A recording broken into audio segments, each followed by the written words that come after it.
In this video, I'm gonna list some books that I bought and read because of the cover, and then I'll tell you what I thought about the books and whether the cover is a good fit or if it's a misleading one. Definitely stick around until the end because I might have some controversial opinions. If you end up enjoying the video, giving it a thumbs up would help YouTube recommend you similar content, and don't forget to subscribe if you enjoy videos like this. That being said, let's start with my first cover buy.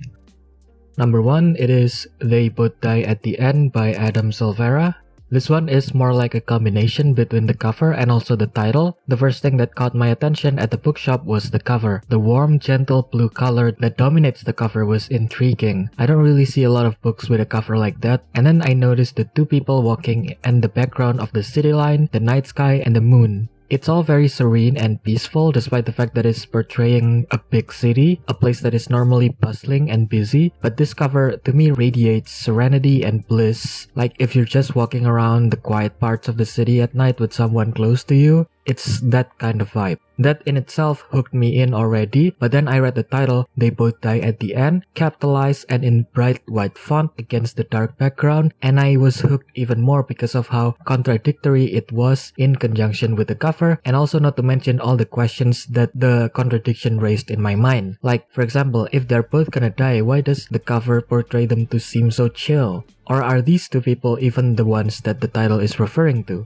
And many other questions as well. The point is, after that, I didn't need to know anything else about the book, not the premise or even the genre, which is precisely why I'm not telling you those things here. Because the book is really good and the cover is just perfect. The book delivers exactly on what is promised by the cover and the title of the book. It is a very emotional and character-centric book, not too heavy on the plot but more so on the characterization and the vibes. If that sounds like something you would like, I highly recommend you to pick up this book without looking up the premise or even the genre or anything like that.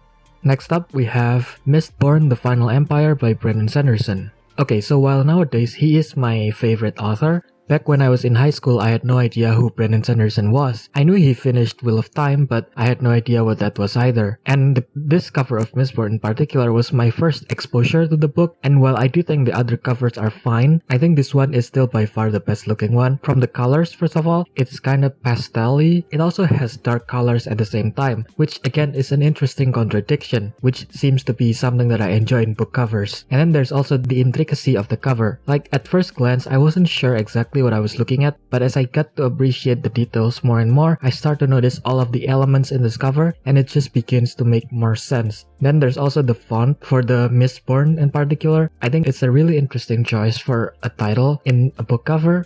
And yeah, that was another thing that really intrigued me. As for the book itself, I used to think that this was the best thing ever, like peak fiction basically. But then I started reading more books and more Sanderson, and while I still think that it's good, many other Sanderson books are better. Like the 3rd and 6th Mistborn books are better, and most of the Stormlight Archive are better. The point is, I don't think of it as highly as I used to, but it's still a damn good book in my opinion. The cover itself, I'm not sure if it fits really well with the story or the vibe of the story. I think the other cover fits better, but this one is still better looking, and it definitely made me want to read this book, which is something that I did not regret at all.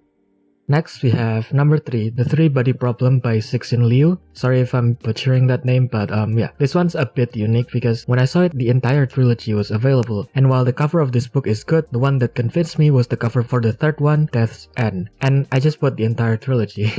The titles on this one also helped a lot in convincing me. And yeah, let's dive a bit deeper into each of the book covers and titles. The first one is interesting to me because the title is The Three-Body Problem, and there are 3 spheres or maybe planets or suns or whatever it is on the cover, which made me wonder if those are what the title refers to. And then there's also the pyramid, and all of those different aspects are interesting when combined. And moving on to the second book, The Dark Forest. Okay, at first glance, this one doesn't seem to be all that interesting compared to the other two, but when I look closer, the things other than the planet in the foreground gets more interesting. And yeah, I guess in my case, I shouldn't judge a book's cover just by the first glance. I need to try to look deeper into them.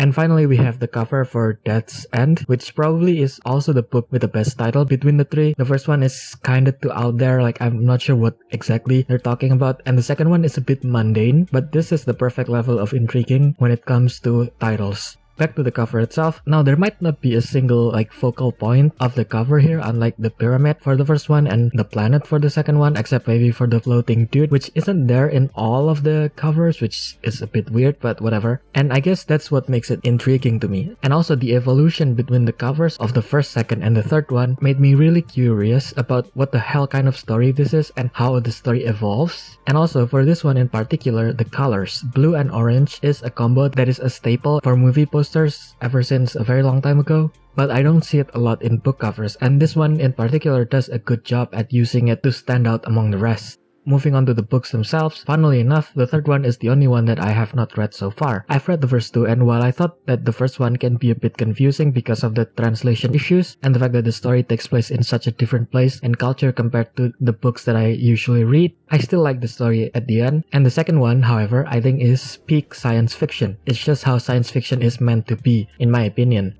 And the main thing that both books have is that this is a very intellectual story, or like a cerebral story, or high concept, or whatever word you want to use to describe it. It's not very action focused, but it's more about the ideas and the premise and what the implications of those ideas are. And yeah, it's not about the action really, at least not the first two. I don't know about the third one, but yeah, I think the covers express this really, really well.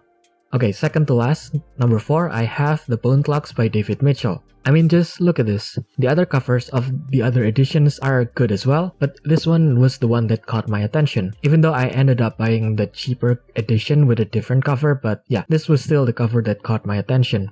I mean, just look at the typography, the colors, and the symbolisms, which you wouldn't really understand until after you finish reading it. But it was still really intriguing because there were just all of these objects that have nothing to do with bones and clocks. Well, this is a clock, but still, it was intriguing to the point where I wanted to know what they meant, what they represented. Plus, have I mentioned how just beautiful this cover is? Anyway, I think it fits pretty well with the story. It's colorful and it's varied with a lot of different things in it, exactly like how the story is. And the story itself was really good. I read this book like 5 times, and you can check out why here in my review. But yeah, anyway, before getting into the final one, the controversial one, I would appreciate it if you give this video a like if you like what you're watching. That being said, my last one, the controversial pick, is The Starless by Erin Morgenstern. Now this one is also unique because there are multiple covers for this book, and all of them made me want to read it. Whether it's the B cover or the key cover or the C cover, wow, that rhymes, I didn't realize that. They're all really interesting in their own right, and they all have their own focus, which you can see from the object or the dominant color, whatever it is. They stand well on their own, but when I see them here all side by side, they just make me want to know more about what the story really is. And I'm not gonna say too much about the book, but the controversial part of this is that while I think the covers, all of them did a pretty good job of representing what the story is, I think the story itself isn't good. I think this book is an overrated book. Maybe not bad, but I just don't like it that much. I have made an entire review video of that book that you can check out right here. Thanks for watching.